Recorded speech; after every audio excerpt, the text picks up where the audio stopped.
Revolts and Revolution. Learning Objectives. By the end of this lesson, students will be able to relate details and circumstances of selected Philippine revolts that took place during the Spanish period. Analyze the content and context of primary sources pertinent to selected Philippine revolts. Distinguish the nuances and complete sectors of revolutionary leaders and organization through primary sources, and organize information on Philippine revolts in a matrix that identifies their main features. Introduction. In looking back to our colonial past, we are always fed with two general impressions.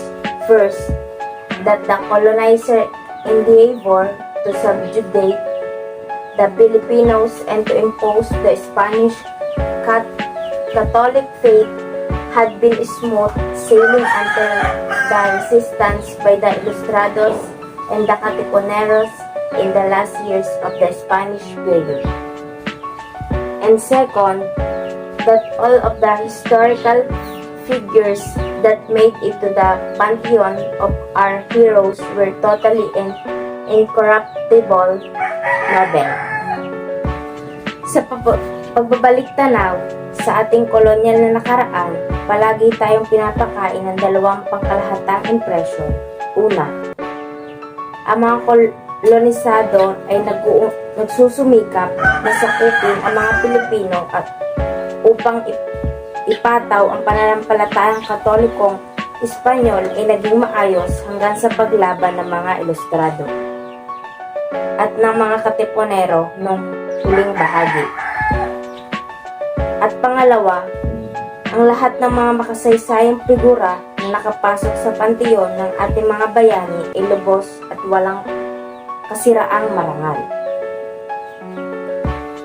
The revolts of Diego Silang of Ilocos and Apolinario de la Cruz, more popularly known and hereafter would be referred to as Hermano Piol of Tayabas, are just two of the many revolts that contain characteristics that are unique from the more renowned propaganda movement and KKK.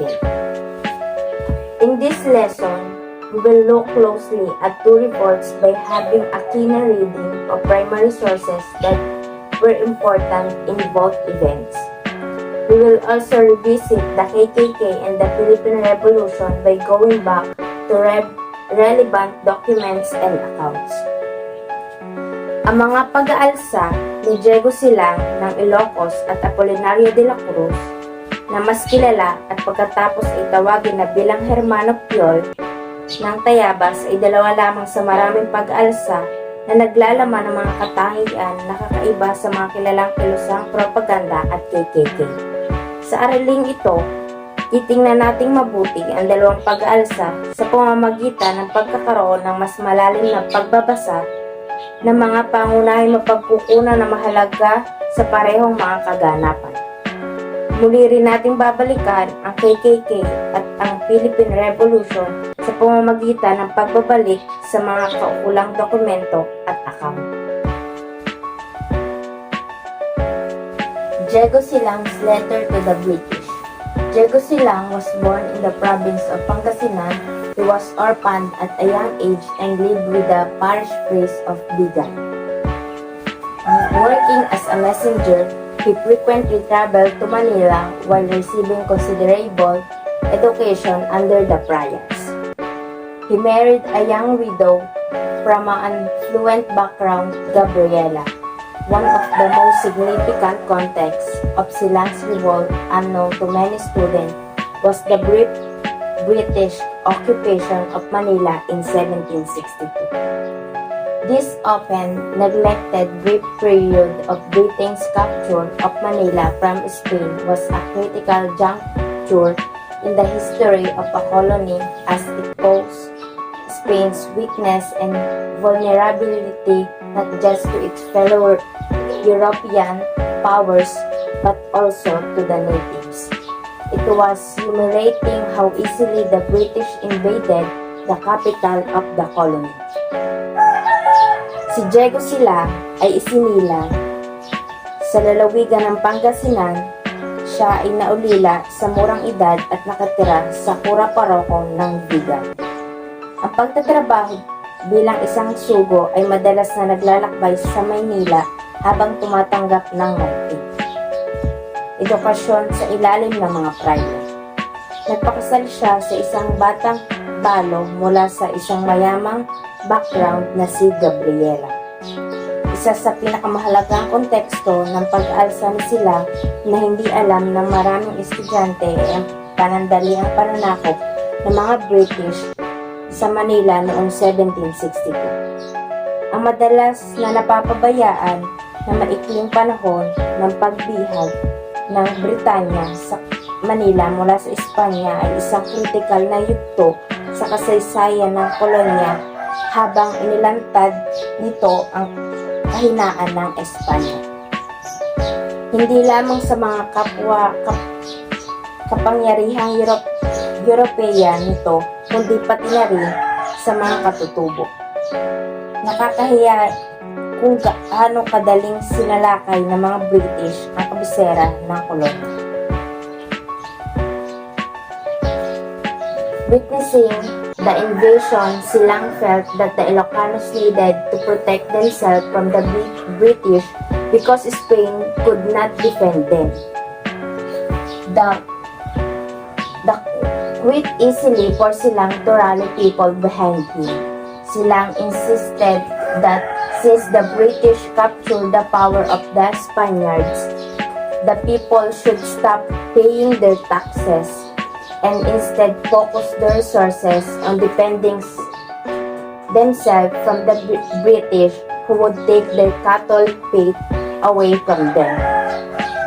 It should be clear, however, that Silang was not an advocate of independence from Spain at this point.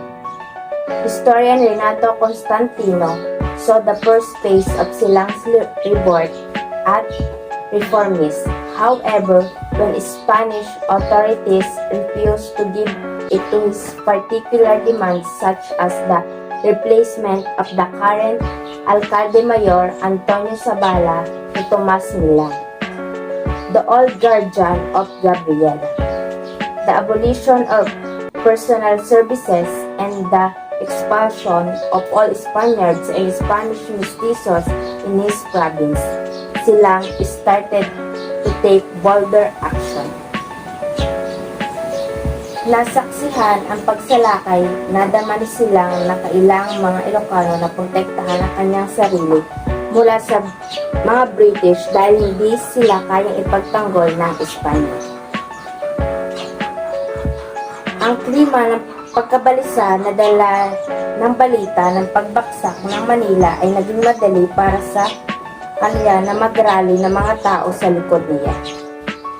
Giniit ni Silang na dahil nakuha ng mga British ang kapangyarihan ng mga Kastila ay dapat tumigil ang mga tao sa pagbabayad ng kanilang mga buwis at sa halip ay ituon ang kanilang mga mapagkukunan sa pagtanggol sa sarili mula sa mga British na aalisin sa kanila ang kanyang pananampalatayang Katoliko.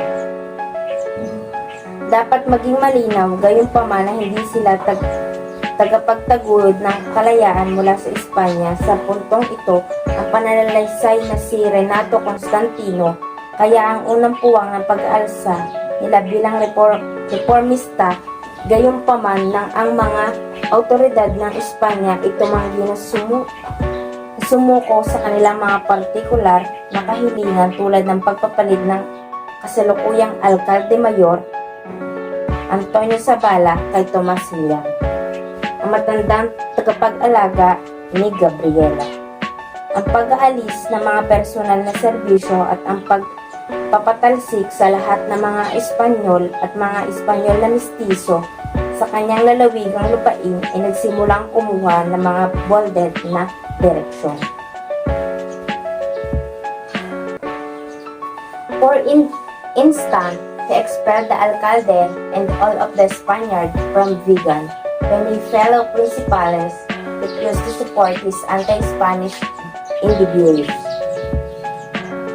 India verse.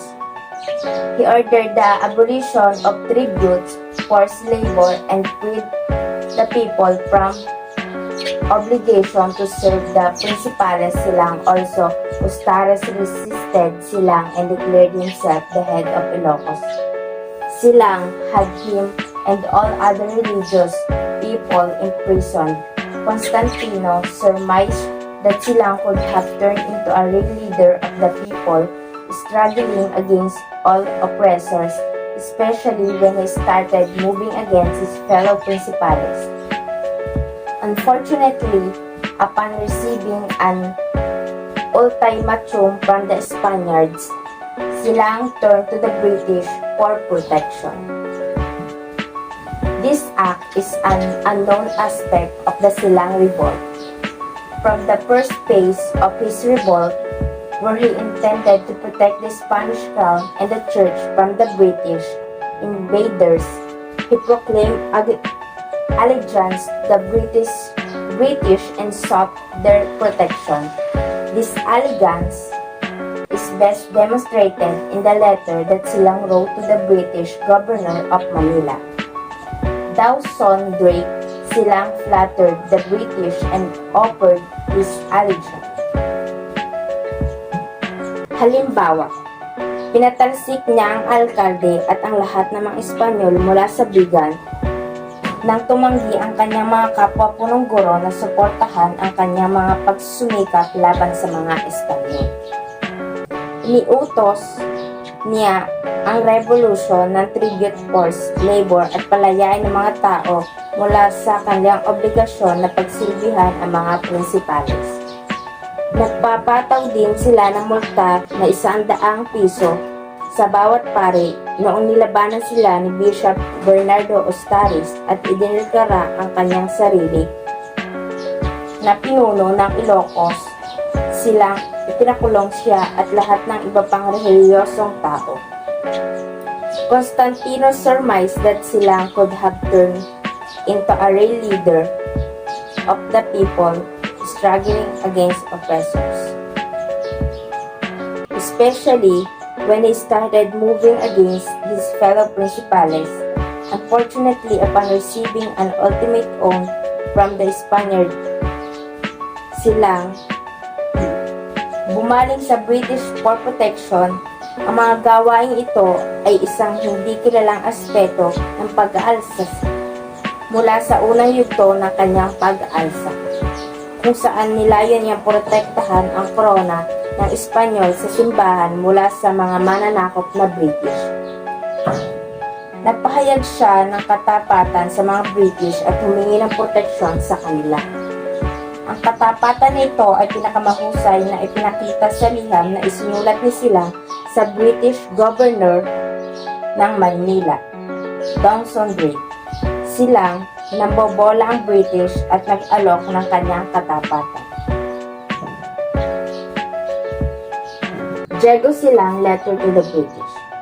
Honorable Sir, with the greatest pleasure and satisfaction imaginable have I received the news of your having conquered that capital by force of arms and with so much ease, which has undoubtedly been an effect of your good conduct and the permission of the Almighty.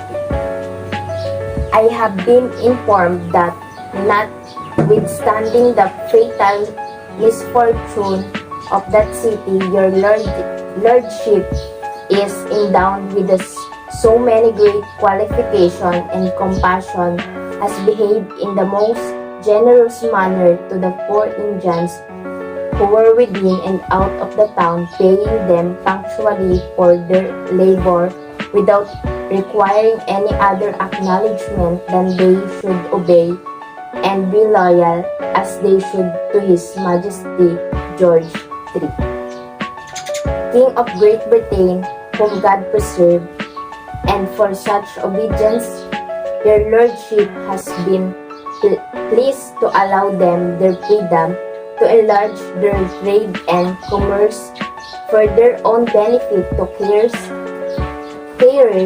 them and prevent their being hurt by the Spaniard nor by your own troops. Sinulat niya, kagalang-galang na Ginoo. Sa labis na kasiyahan at kasiyang naiisip ko, ay natanggap ko ang balitang nasakop mo ang kapital na iyon sa pamamagitan ng lakas ng sandata at sa napakaraming bagay na walang alinlangan na naging epekto ng mabuting pag-uugali at sa pahintulot ng mga pangyarihan sa lahat. Napag-alaman sa akin na sa kabila ng nakamamatay na kasawian ng lungsod, ang iyong Panginoon ay pinagkalooban na napakaraming mahusay na mga kwalifikasyon at pakikiramay. Ay kumilos sa pagbigay na paraan sa mga mahihirap na Indian na nasa loob at labas ng bayan na binabayaran sila ng maaga para sa kanilang trabaho. Nang hindi nangangailangan ng anumang iba pang pagkilala kaysa sa dapat nilang sundin at maging tapat, tulad ng nararapat sa kanyang kamahalang George III, hari ng Great Britain na pinangalagaan ng Diyos. At para sa gayong pagsunod, ang iyong Panginoon ay nalulugod na payagan silang lahat ng kanilang kalayaan na palakihin ang kanilang kalakalan at komersyo para sa kanilang sariling kapakanan upang haplusin sila at maiwasan ang kanilang pananakit ng mga Kastila o ng sarili mong tropa. I have thought proper from this moment to dedicate myself to the service of God and His Majesty King George III, whom I acknowledge for my King and Master, for which purpose I have under my command my countrymen in this province of Ilocos where I was born, who have agreed to my opinion and acknowledgement, and all unanimously come into it without the least show of uneasiness or concern upon account of the confidence they repose in your lordship, freeing them from poll taxes and other laborious works. All they beg is that your lordship will condescend to let them maintain their parish priest and live as Christian and Catholics. Naiisip kong nararapat mula sa sandaling ito na italaga ang aking sarili sa paglilingkod sa Diyos at sa kanyang kamahalan na Hari George III na aking kinikilala para sa aking hari at Panginoon.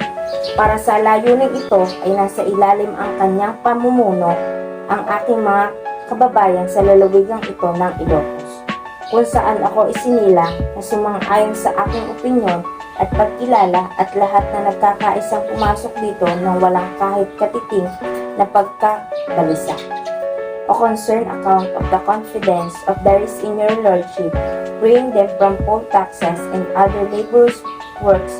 All they beg is that your lordship will condescend to let them maintain their parish priest and live as Christian and Catholics. Diego Silang categorically proclaimed his allegiance to the British Crown, praised how the British seized and governed Manila, and started negotiating for his people. Silang claimed that all the Ilocos consented to rallying themselves to the British. He was hosting himself as an influential leader in the province whose opinion the people trust and hate.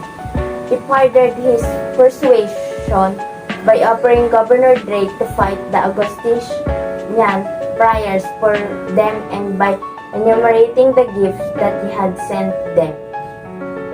Diego Silang, tinitiyak ni Diego Silang na nagpahayag ng kanyang katapatan sa British Crown Praise, kung saan inagaw at pinamahalaan ng British ang Manila at nagsimulang makipagnegosasyon para sa kanya. Inangkin Silang na lahat ng Ilocos ay pumayag na i-realign ang kanyang mga sarili sa British. Itinaas niya ang kanyang sarili bilang isang maimpluwensyang pinuno sa lalawigan na ang opinyon ay pinagkakatiwalaan at pinakikinggan ng mga tao. Pinalalakas niya ang kanyang panghihikayat sa pamamagitan ng pag-alok kay Governor Drake na labanan mga praileng Agustinian para sa kanya at sa pamamagitan ng pagbilang ng mga regalong ipinadala niya sa kanya.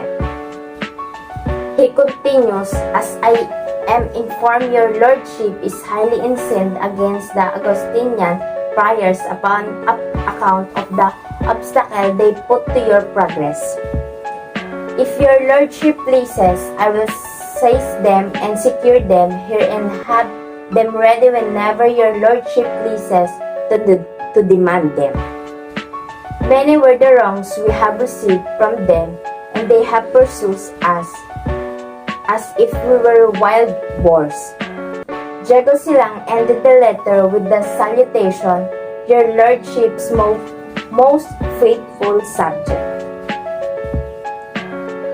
Ipinagpatuloy niya, "Gaya na nababatid ko, ang iyong Panginoon ay labis na nagagalit sa mga praileng Augustans dahil sa mga hadlang na kanyang ginawa sa iyong pagsulong. Kung nagustuhan ng iyong Panginoon, sakupin ko sila at sisiguraduhin dito at ihanda sila sa tuwing naisin ng Panginoon na hiniling sila. Marami ang mga maling natanggap natin mula sa kanila at tinubos nila tayo na para mga baboy ramo." Tinapos ni Diego Silang ang liham sa pamamagitan ng pagbating, "Your lordship, most faithful subject."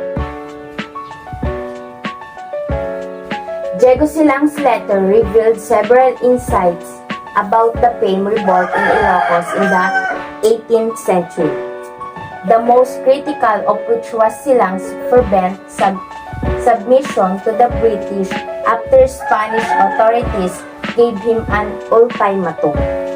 This submission provides us with a fundamentally different understanding of Silang revolt.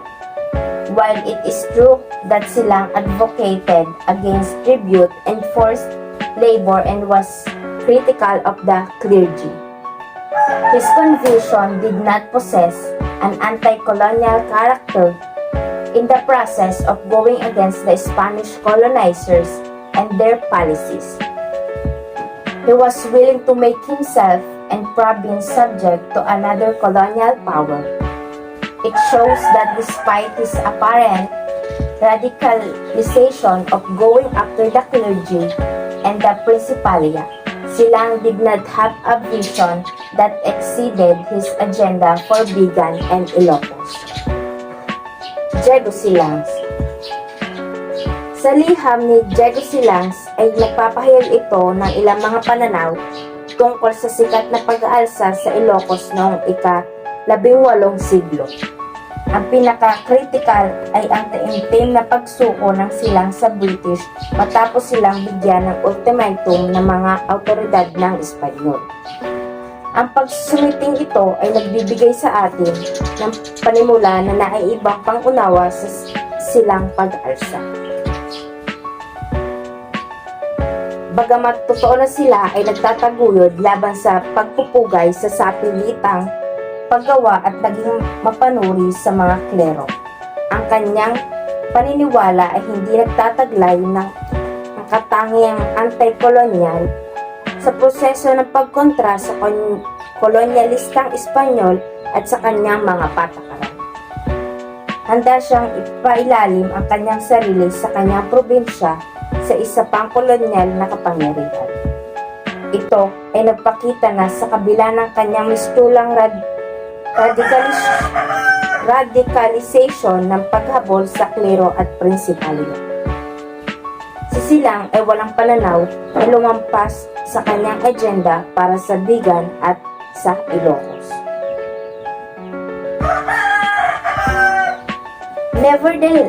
Nevertheless, a more considerate view of Silang's context may give us further understanding of his decision to turn to the British. First, the idea of a nation was still non-existent in 1762. Silang's imagination was limited to his immediate locality. Second, Silang demands since the beginning of his revolt were practical and were not anchored on some ideas. He wanted to abolish tributes because it was burdensome not just to the common masses, but also to his fellow principales. He personal relationship with and demanded the abolition of tributes and forced labor. His revolt was anchored on something that is automatically wrong. We have to bear in mind that Silang was a man of his own time and circumstance who was acting according to his pressing needs and concerns. Gayunpaman, ang isang mas maalahanin na pagtingin sa konteksto ni Silang ay maaaring magbigay para sa kanyang pag-unawa sa kanyang desisyon na bumaling sa British. Una, ang idea ng isang bansa ay wala pa rin noong 1762. Ang imahinasyon ni Silang ay limitado sa kanyang agarang lokalidad. Ang hiling ng pangalawang ay mula noon simula ang kanyang pag-aalsa kung saan praktikal at hindi kami nakaangkla sa ilang mga ideal. Gusto niyang tanggalin ang mga tribute dahil pabigat ito hindi lang sa karaniwang masa, kundi pati na rin sa mga kapwa niya punong duro. Nais niyang palitan ang alkalde mayor ng isang taong may personal sa hinihingi ang pagpawi ng tribute at forced labor. Ang kanyang pag-aalsa ay naging angkla sa mga praktikal na bagay at hindi sa ilang mga mithiin. Sa ito ay hindi isang bagay na automatikong mali. Dapat nating tandaan na sila ay isang tao sa kanyang sariling panahon at kalagayan na kumikilos ayon sa kanyang mga pangangailangan at alalahanin. Reading a primary document related to Silang and his revolt gives us a nuanced view and understanding of its history. We understood that the revolts that took place during the Spanish period were not always anti-colonial, although these were reaction to the abuse the rebels experienced. It means that they rebelled against the abuses but have not thought of a future without colonial powers. Nevertheless, the Silang Revolt, one of the most prominent revolts in the history of Spanish colonization, remains an important historical event. Ang pagbabasa ng pangunahing dokumento ng mga kaugnay kay Silang at sa kanyang pag-aalsa ay nagbibigay sa atin ng isang nuanced view at pag-unawa sa kasaysayan nito.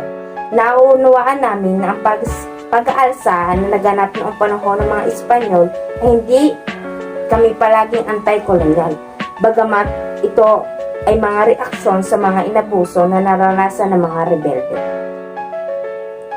Nangangahulugang ito na sila ay naghimagsik laban sa mga pang-abuso, ngunit hindi nag-iisip ng hinaharap na walang kolonyal na kapangyarihan. Gayunpaman, ang pag-aalsa ng Silang, isa sa mga pinakatanyag ng pag-aalsa sa kasaysayan ng kolonisasyon ng mga Espanyol, ay nananatiling mahalagang makasaysayang pangyayari.